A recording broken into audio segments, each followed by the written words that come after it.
تو اس کو بھی جہنم میں جب ڈالا جائے گا تو اس کے بعد جس نے اس کو دیکھ کر کیا یا اس کی مان کر کیا، وہ اس سے کہے گا کہ تیری وجہ سے میں دوزخ میں آیا. یعنی کہ یہ بلیم گیم جو ہے یہ دوزخ میں چلے گی. ہر ایک دوسرے سے کہے گا کہ میں تیری وجہ سے دوزخ میں آیا. جیسے سارے انسان جو ہے جب مشرکین کافر اور جو فاسق تھے ان کا جب حساب و کتاب ہوگا تو وہ شیطان کی طرف منسوب کریں گے کہ ہمیں اس نے گمراہ کیا تھا، اس نے مولا کریم ہمیں سیدھے راستے پر نہیں رہنے دیا. تو وہ کہے گا کہ میں نے تمہیں کیا کہا تھا، میرا تو تم پر کوئی زور ہی نہ تھا، میں نے تو فقط تمہیں بلایا، تمہیں بہلایا، تمہیں پھسلایا اور تم خود اپنی مرضی سے چل کر میری طرف آئے، پکڑ کر میں نے تمہیں کسی راستے پر نہ ڈالے. تو وہ بھی جان چھڑا لے گا. تو قیامت کے دن ہر ایک دوسرے سے جان چھڑائے گا اور اپنا جو ہے نا گناہ وہ دوسرے پر ڈالنے کی کوشش کرے گا. پھر دوسری بات اس میں یہ کہ اس دن سمجھ آئے گی انسان کو کہ میرا دوست کون تھا اور میرا دشمن کون تھا. آج تو ہمیں وہ اچھا لگتا ہے نا جو مادہ پرستی کی بات کرے، کیپٹلزم کی بات کرے، دنیا کمانے کا طریقہ ہم کو سکھائے، مال بنانے کا طریقہ ہم کو سکھائے، بھلے اس میں اللہ اور اللہ کا رسول راضی ہو یا نہ ہو. آج ہمیں وہ اچھا لگتا ہے. یار کو گورتے دس جی ہمارا جو امیجن ہم کرتے ہیں، دیکھتے ہیں، غور کرتے ہیں، جن کی پیروی کرنے کی کوشش کرتے ہیں کہ یار وہ فلانا جو ہے وہ کیسے لاکھ پتی بن گیا، وہ فلانا کیسے کروڑ پتی بن گیا، یہ فلانا وہ ارب پتی کیسے. یہی دوڑ لگی ہے نا زمان. ہر کوئی جو ہے نا وہ آگے نکلنا چاہتا ہے دوسرے سے، اور یہ دیکھے بغیر، یہ سوچے بغیر کہ اس نے راستہ کون سا اڈاپٹ کیا، کیا وہ راستہ جائز تھا کہ ناجائز تھا. تو اگر کسی کے برے راستے کو اڈاپٹ کر کے آپ اسی ڈگر پر چل کر بھلے زندگی کامیاب کر لیں تو قیامت کو آ کے آپ کو سمجھ آئے گی کہ جس کے پیچھے آپ چلتے رہے وہ آپ سے پہلے دوزخ میں ہوگا. پھر آپ کو سمجھ آئے گی کہ نہ یہ میرا اصل میں دوست نہیں تھا، یہ دشمن تھا. اور پھر اس کا اظہار کریں گے کہ تمہاری وجہ سے میں دوزخ میں آیا. تو یہ سمجھ اس دن آئے گی کہ انسان کا دوست حقیقت میں ہے کون. یہاں تو کئی پردے ہیں نا انسان کی آنکھوں پر پڑے ہو. کوئی بھی ہے اس دنیا میں، کوئی بھی ایسا ہے جو مشکل زندگی گزارنا چاہتا ہے، کوئی نہیں ملے گا آپ کو. ہاں الا ماشاء اللہ وہ لوگ جو اس عقیدے پر ہیں کہ تنگی ہے یا فراخی ہے، آسانی ہے یا مشکل ہے، خیر ہے یا شر ہے، وہ اللہ ہی کی جانب سے ہے، وہ ہر حال میں مطمئن رہتے ہیں. باقی عامت الناس وہ تو مشکل برداشت کرنا ہی نہیں چاہتے، وہ تو تنگ دستی کی زندگی بسر کرنا ہی نہیں چاہتے. ذرا سی تکلیف آئی تو گلے اور شکوے شروع ہو جاتے ہیں. وہ یہ بھول جاتے ہیں کہ رب کریم کی طرف سے ممکن ہے آزمائشی ہو، اور ہوتی بھی آزمائشی ہے. ضروری تو نہیں کوئی انسان کے گناہوں کا ہی بدلہ ہو جی. یہ بھی تو ہو سکتا ہے کہ اللہ کریم تم کو آزمائش کر رہا ہو، تمہیں کوئی نوازنا چاہتا ہو، تمہیں کوئی انعام دینا چاہتا ہو، تمہیں کوئی مقام و مرتبہ دینا چاہتا ہو، اور تمہیں آزما رہا ہے کہ میں چیک تو کروں، اور تو فیل ہو گیا. ہم میں اس وقت اکثر ہیں نا جو فیل ہونے والے ہیں. کم ہی ہیں جو ثابت قدم رہتے ہیں، پر جو ثابت قدم رہ گیا وہ بچ گیا. تو اللہ ان لوگوں کا ذکر کر رہا ہے جو ظالم تھے، فاسق تھے، فاجر تھے، شیطان کے بہکاوے میں آ کر، شیطان کے چیلوں کے بہکاوے میں آ کر، جنہوں نے اللہ اور اللہ کے رسول کی بات کو نہ مانا اور اپنے نفس کی خواہش کے پیچھے ان کے پیچھے لگے. تو اللہ نے فرمایا وہ بھی جہنم میں جائیں گے، ان کے ماننے والے بھی ان کے پیچھے پیچھے جہنم میں جائیں گے. اور پھر وہ کہیں گے کہ ہم تمہاری وجہ سے. پھر فقط یہیں پر بات نہیں ہوگی. اللہ کہتا ہے جب سارے جہنم میں ڈال دیے جائیں گے تو وہ کہیں گے، جو بعد میں گئے وہ پہلے والوں کو کہیں گے کہ ان کی وجہ سے ہمیں تو انہیں جہنم میں ڈالا، اللہ کریم ان پر عذاب دگنا کر، ان کو دوہرا عذاب دے، کیونکہ ان کی وجہ سے ہم بھی دوزخ میں آئے. یہ کلیم کریں گے نا قیامت کے دن. تو اللہ فرماتا ہے، اللہ کریم اس کا جواب دے گا کہ تم میں سے ہر ایک کے لیے دگنا ہے مگر تم جانتے نہیں. ذوف کا لفظ اللہ کریم نے یہاں پر استعمال کیا، اس کو عربی لغت میں اس کو کہتے ہیں مثل، ایک کی مثل ہونا، جس قدر ہے اس کی مثل اور، یا اس کی جگہ بھی اس میں استعمال کی جاتی ہے مثال کے، اور مثالیں نہیں کہ جتنا دیا اس جیسا پھر اور، یا اس جیسے کئی اور. یہ اس کا معنی ہے کہ ایک عذاب ہوگا وہ پلٹ پلٹ کر ان پر آئے گا دائم، یعنی کہ عذاب کھڑا نہیں رہے گا، وہ پلٹ پلٹ کر آئے گا. عذاب ہوگا پھر ہوگا پھر ہوگا پھر ہوگا، پے در پے ان پر عذاب جو ہیں وہ کیے جائیں گے. تو اللہ نے فرمایا فقط انہی کے لیے دگنا نہیں ہے، تمہارے لیے بھی دگنا عذاب ہی ہے. کہ بھلے تم اپنے میں کیٹاگرائی کرتے رہو کہ میں اس کے کہنے پر لگ کے میں نے یہ جرم کیا، جرم اس نے بھی وہی کیا کہ اس نے میرے محبوب کی بات نہ مانی، اور جرم تم نے بھی یہی کیا کہ تم نے میرے محبوب کی بات نہ مانی. تو اب باقی وہ گناہوں کے حساب سے جو ہے دوزخ کے درجات ہیں وہ کہاں پھینکا جائے گا، یہ مطلقاً بات کی جا رہی ہے کہ ہر ایک کو دگنا عذاب دیا جائے گا جس نے کفر کیا، اللہ پر بہتان باندھا، اللہ اور اللہ کے رسول کی بات کو ماننے سے انکار کیا اور دنیا پرستی میں پڑا رہا. پھر اللہ کی ارشاد فرماتے ہیں وقالت اولاہم لاخراہم فما کان لکم علینا من فضل فذوقوا العذاب بما کنتم تکسبون. اور ان کے اگلے اپنے پچھلوں سے کہیں گے کہ سو تمہیں ہم پر کچھ فضیلت نہ ہوئی، پس تم بھی عذاب کا مزہ چکھو اس کے سبب جو کچھ تم کماتے تھے. یعنی کہ جو پہلے جہنم میں گئے، جو بعد میں جانے والے کہیں گے کہ یہاں پر تمہیں ہم پر کوئی فضیلت نہیں ملی، اب تم بھی اسی عذاب کا مزہ چکھو جس عذاب کا مزہ ہم چکھ رہے.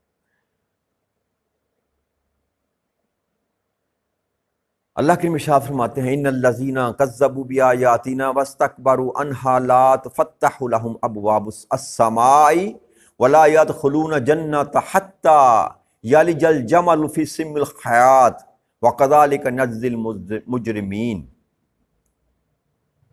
اللہ کریم ارشاد فرماتا ہے بے شک وہ لوگ جنہوں نے ہماری آیتوں کو جھٹلا دیا، ان سے سرکشی کی، ان کے لیے آسمانوں کے دروازے نہیں کھولے جائیں گے اور نہ ہی وہ جنت میں داخل ہو سکیں گے یہاں تک کہ سوئی کے سوراخ میں اونٹ داخل ہو جائے. یعنی کہ اس قدر ناممکن ہے، یعنی کہ کسی کافر کا، مشرک کا، فاسق کا، فاجر کا، سرکش کا جنت میں داخل ہونا ایسے ہی ہے جیسے اونٹ کو سوئی کے نکے میں سے گزارا جائے، کہ یہ ہو نہیں سکتا. اللہ کریم نے یہ مثال دی کہ اونٹ کے سوراخ میں سے سوئی کے سوراخ میں سے اونٹ تو گزر سکتا ہے لیکن یہ کافر جنت میں نہیں جا سکتا. اس سے بڑھ کر اور دلیل کیا اللہ کریم کیسے بات سمجھائے. اور ہم مجرموں کو اسی طرح سزا دیتے ہیں. اللہ فرماتا ہے یہ ہر کسی بھی طور یہ میری جنت میں داخل نہیں ہوں گے. لہم من جہنم مہاد ومن فوقہم غواش وکذالک نجزی الظالمین. اور ان کے لیے آگ کا بچھونا ہوگا، آتش کا بستر جو لگا ہوگا وہ بھی آگ کا ہوگا، اور اوپر جو اوڑھنے کے لیے دیا جائے گا وہ بھی آگ ہوگی. یعنی کہ نیچے بھی آگ، بچھونا بھی آگ کا اور اوڑھنا بھی آگ کا. تو اللہ فرماتا ہے ہم ظالموں کو اسی طرح سزا دیتے کہ آگ کے سوا ان کا کوئی اور چیز مقدر ہے. نیچے بھی آگ، بستر پر بھی آگ، بستر بھی آگ کا، اور اوپر لینے کے لیے چادر اوڑھنا جو ہے وہ بھی آگ کا. پھر رب کریم ارشاد فرماتے ہیں والذین آمنوا وعملوا الصالحات لا نکلف نفسا الا وسعها اولئک اصحاب الجنہ ہم فیہا خالدون. اور جو لوگ ایمان لائے اور نیک عمل کرتے رہے، ہم کسی شخص کو اس کی طاقت سے زیادہ مکلف نہیں کرتے، آزماتے نہیں. یہی لوگ اہل جنت ہیں، وہ اس میں ہمیشہ رہیں گے. اللہ کریم کا یہ طریق ہے پورے قرآن کریم میں کہ جہاں پر وعید کی بات کرتا ہے وہاں پر ساتھ وہ خوشخبری بھی سناتا ہے. کفار اور مشرکین کو جہاں نہ ماننے والوں کو جہاں ڈر سنایا، وہاں ماننے والوں کو خوشخبری بھی سنائی کہ اللہ فرماتا ہے لیکن جو لوگ ایمان لے آئے، پورے قرآن کریم اللہ کریم کا یہی طریقہ ہے، جہاں عید کی بات کرے گا وہاں وعید کی بات کرے گا، جہاں ڈر سنائے گا ساتھ خوشخبری سنائے گا۔ جنہوں نے برا کیا ان کے لیے یہ ہے، مگر جنہوں نے اچھا کیا ان کے لیے یہ ہے، یا جنہوں نے اچھا کیا ان کے لیے یہ ہے اور جنہوں نے برا کیا اس کے لیے یہ ہے۔ یہ سارا کلام رب کریم کا اسی طرح ہے کہ دونوں ہی لوگوں کو ایک جگہ پر ایڈریس کرتا ہے رب کریم، کہ برائی کے لیے انجام یہ ہوگا اور اچھائی کے لیے انجام یہ۔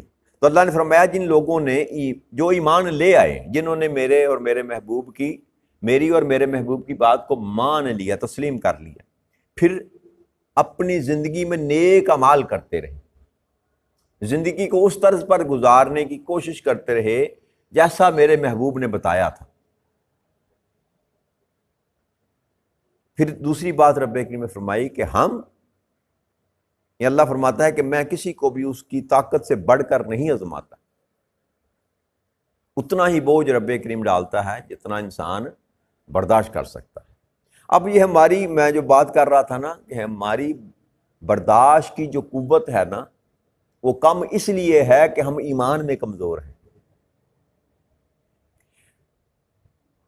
یہ ایسے ہی سمجھ لیجئے کہ انسان کا جس قدر ایمان مضبوط ہوتا چلا جاتا ہے، آزمائش اس قدر اس کو چھوٹی لگنی شروع ہو جاتی ہے۔ بہت بڑی بھی آزمائش ہو، اگر انسان ایمان اس کا مضبوط ہو تو اس کو وہ بھی آزمائش ہلکی نظر آتی ہے، لیکن اگر ایمان کمزور ہو تو بخار میں بھی لوگ جو ہیں وہ بھی اللہ سے گلہ شکوہ شروع کر دیتے ہیں، حالانکہ بخار کو بیماری تو نہیں ہے، کوئی آزمائش تو نہیں ہے، چھوٹی سی تکلیف آئی تو سر آسمان پر اٹھا لیا، آسمان سر پہ اٹھا لیا۔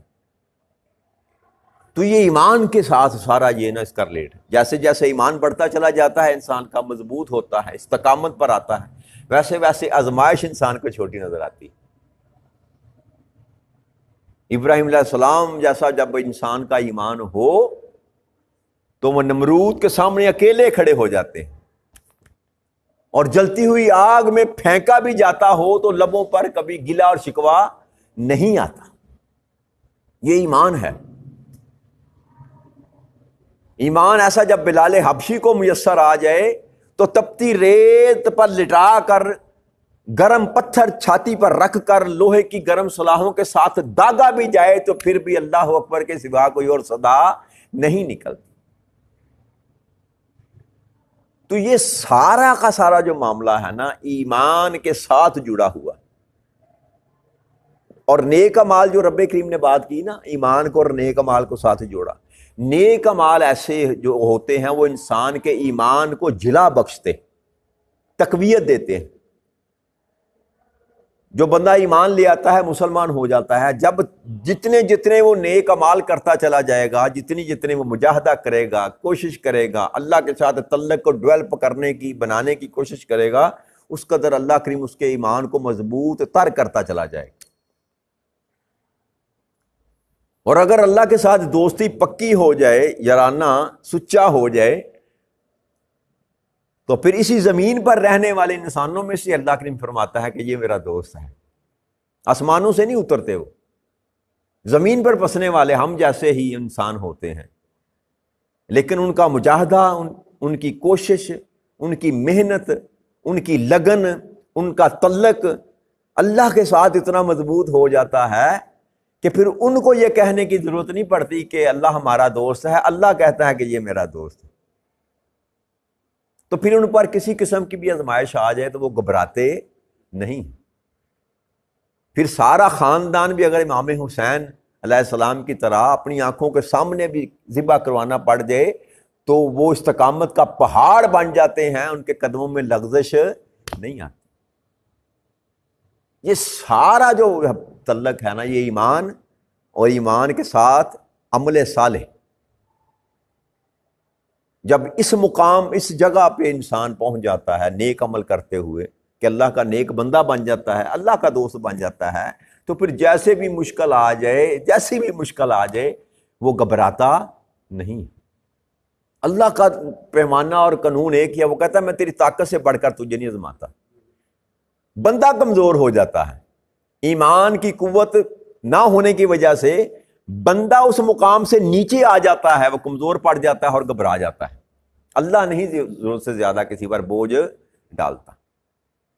تو اللہ فرماتا ہے یہ لوگ جو ایمان لائے اور نیک عمل کرتے رہے، استقامت پر کھڑے رہے، مجھے اور میرے محبوب کو راضی کرتے رہے، ہر وہ کام کیا جس سے میں خوش تھا اور میرا محبوب خوش تھا، یہی تو وہ لوگ ہیں جو جنت میں جائیں گے۔ یہ اہل جنت ہیں، یہ اہل جنت ہیں اور وہ ہمیشہ اس میں رہیں گے۔ اب یہاں رب کریم نے جو بات کی نا، کوئی اللہ کریم نے مضمون نہیں کھول کر بیان کیا، وہ نمازیں کتنی پڑھتے تھے، وہ روزے کتنے رکھتے تھے، وہ صحابت کتنی کرتے تھے، جی وہ حج کتنے کرتے تھے، وہ عمرے کتنے کرتے تھے، یہ سارا کچھ نہیں گنوایا۔ اللہ کریم نے صرف دو باتیں کی، جس کو کہتے ہیں اللہ کی ہر بات ہی ایسی ہے کہ جس کے پیچھے ہزار بندہ حکمتیں بیان کرتا چلا جائے تو وہ بھی کم پڑ جاتی۔ یہ اللہ کا کلام ہے، یہ ایک سمندر کو کوزے میں بند کر دینے والی بات۔ دو ہی باتیں کی اللہ نے، ایک ایمان لے آنا اور پھر ایمان لانے کے بعد نیک اعمال کرنا۔ اب یہ سارا کچھ جو میں نے آپ کو گنوایا، نماز، روزہ، حج، زکوٰۃ، عمرہ، سخاوت، یہ سارے کا سارا نیک اعمال میں بھی شامل ہے، یہ اٹ سیلف نیک اعمال ہے۔ تو اصل میں نیک اعمال کی سادہ زبان میں اگر تعریف کی جائے تو نیک اعمال ان کو کہتے ہیں، صالح عمل اس کو کہتے ہیں، وہ کام جس سے اللہ راضی ہو جائے، جس سے بس اسی مضمون کو یاد رکھیں کہ ہر وہ کام جس سے اللہ اور اللہ کا رسول راضی ہو جائے اس کو نیک عمل کہتے ہیں، اس کو نیک عمل کہتے ہیں۔ اور جس نے اللہ اور اللہ کے رسول کی رضا میں آپ پر زندگی بسر کرنے کی ہر کام وہ کیا جس سے اللہ اللہ کا رسول راضی ہو، تو باقی گناہ کو بچتا ہے، باقی کوئی نافرمانی، کوئی سرکشی، کوئی ظلم۔ جب انسان کی فکر یہ ہو کہ یار میں یہ کام نہ کروں اللہ ناراض ہو جائے گا، میں نے تو وہ کام کرنا جس سے اللہ راضی ہو، تو جب انسان ہر وہ کام کرے جس سے اللہ راضی ہو تو پھر گناہ کا تو سوال ہی پیدا نہیں ہوتا۔ تو جب گناہ کا سوال ہی پیدا نہیں ہوتا تو پھر اللہ فرمائے گا نا جنت تمہارے لیے میں نے رکھی، تم جنت کے وارث ہو۔ اللہ فرما رہا ہے یہی تو ہیں جنت والے، ان کو پہچان لو، یہ وہ لوگ ہیں جو میرے اور میرے محبوب کی ذات پر ایمان لے کر آئے اور ساری زندگی اچھے کام کرتے رہے۔ اور پھر فرمایا یہ اہل جنت ہیں، اور دوسری بات یہ فرمائی رب کریم نے کہ یہ ہمیشہ ہمیشہ اس میں رہیں گے۔ اب خالدین، ہمیشہ ہمیشہ کے لیے ان کا دخول ہوگا۔ جو جنت میں چلا گیا پھر وہ جنت سے کبھی نکالا نہیں جائے گا۔ تو اس دعا کے ساتھ کہ رب کریم ہمیں بھی وہ ایمان کی قوت عطا فرما دے اور ہمیں ایسا رستہ دکھا دے، ہماری کمیاں، کوتاہیاں، کجیاں جو ہیں ان کو دور فرما دے اور زندگی میں اچھے اعمال کرنے کی توفیق عطا فرما دے۔ وما علینا الا البلاغ المبین۔ السلام علیکم ورحمۃ اللہ وبرکاتہ۔